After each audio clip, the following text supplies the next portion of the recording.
So last week I said I would come back with another challenge. So if this video gets 60,000 likes, I will cover my face in ketchup and mustard and do an entire episode of Setup Wars. That sounds really stupid. I mean, you know what? Whatever. I'm just gonna go with it.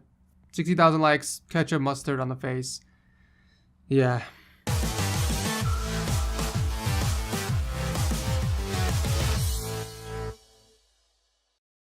What's up guys, it's Ed from TechSource and welcome to Setup Wars episode 66, where you submit your desk setup to get featured on the channel. So if you guys want to participate, make sure to watch the video linked below. As always, you guys can find everyone's gear for their setups linked down below in case you guys are interested. But here are your 5 contestants for this week. We have Alessandro, Anton, Chris, Jacob, and Karst. Congratulations for making it on the show. First up, we have Alessandro and his triple monitor setup. Alright, I just have to point this out before we go any further, but this dude has a plant growing out of a power supply case. That's hilarious. Anyways, so we have 3 23-inch LG monitors, a Corsair K70 RGB, and a Logitech G502 Proteus Core mouse. It definitely looks like Alessandro's audio game is pretty strong. We have 4 Kenwood LS M65V speakers and a Luxman L80 amplifier, which he is using as a monitor riser for all 3 of his displays. Very clever. The cable management game, however, can definitely be improved. There's a few things you can do to clean these up, and watching my cable management video will help you out tremendously, so I'll drop a link to it down below. The PC pushing all these pixels is running on a 5820K and the new GTX 1080 Founders Edition. There are a few mods in here as well, like the custom backplate wrapped in carbon fiber, along with a custom ROG fan grille, which was 3D printed, and a few painted parts. A very nice black and white build inside the Corsair 760T case. Aside from the setup, I do like the atmosphere of the entire room. There's these GPU pictures hung on the walls, as well as the chassis for both the Titan X and the 980 Ti. Although I like the idea behind these, I would much prefer them mounted against the wall in some sort of pattern, because right now it kind of looks a little random. Just work on the cable management and your setup would be perfect. Thank you, Alessandro, for entering. Anton is next up with a pretty simple ultra-wide setup. So we have a single 34-inch Samsung ultra-wide and a Razer Death Stalker keyboard, MX Master mouse, and the Razer Firefly mousepad.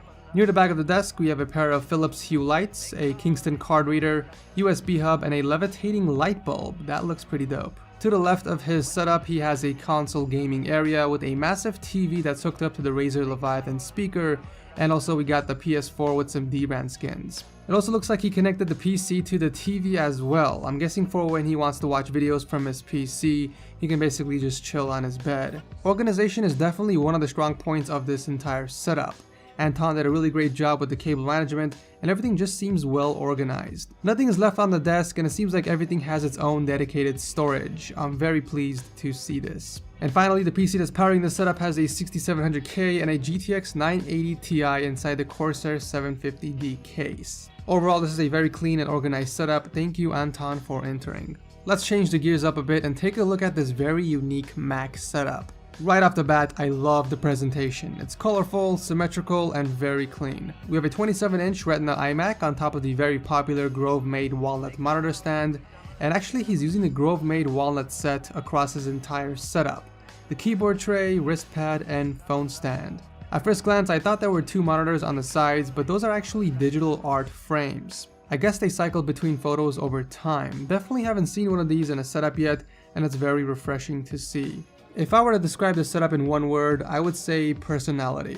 Definitely digging the Dwight bobblehead and the swinging sticks from Iron Man 2. This thing looks pretty sick. Excellent work with cable management as well. I can see cable jobs being used to hold cables, as well as the Blue Lounge cable bin that's holding the power strip. Honestly, from the art on the wall to the perpetual calendar and the moose with sunglasses, this is another awesome and unique setup that I've come across on Setup Wars. Thank you, Chris, for entering. At number 4, we have Jacob with another ultra-wide setup, but this time we have an Acer X34 Predator.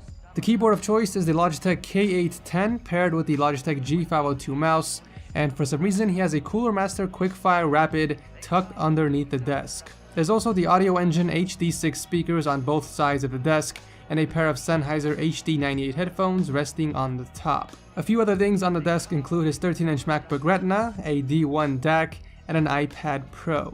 Really great work with the cable management. I can see that you velcroed the wires together against one of the legs and even kept some loose wires wrapped up behind the monitor. I like that. The PC that's located on the ground has a 4790K and an EVGA GTX 980 Ti super clocked, and that's packed inside the tiny Corsair 250D case. Other than picking up a hanger for your HD 598s, I would say that this is a very clean and organized ultra-wide setup. Thank you, Jacob, for entering. Last but not least, we have Karst with a very similar setup. On the custom-made monitor riser, we have two 24-inch LG displays, and below that we have the Logitech G710 Plus keyboard and MX Master mouse. And that's pretty much it, other than the fake IKEA plant and Edifier Luna Eclipse speakers. I'm not even kidding you guys, I literally set those up before I started recording Setup Wars. What a coincidence.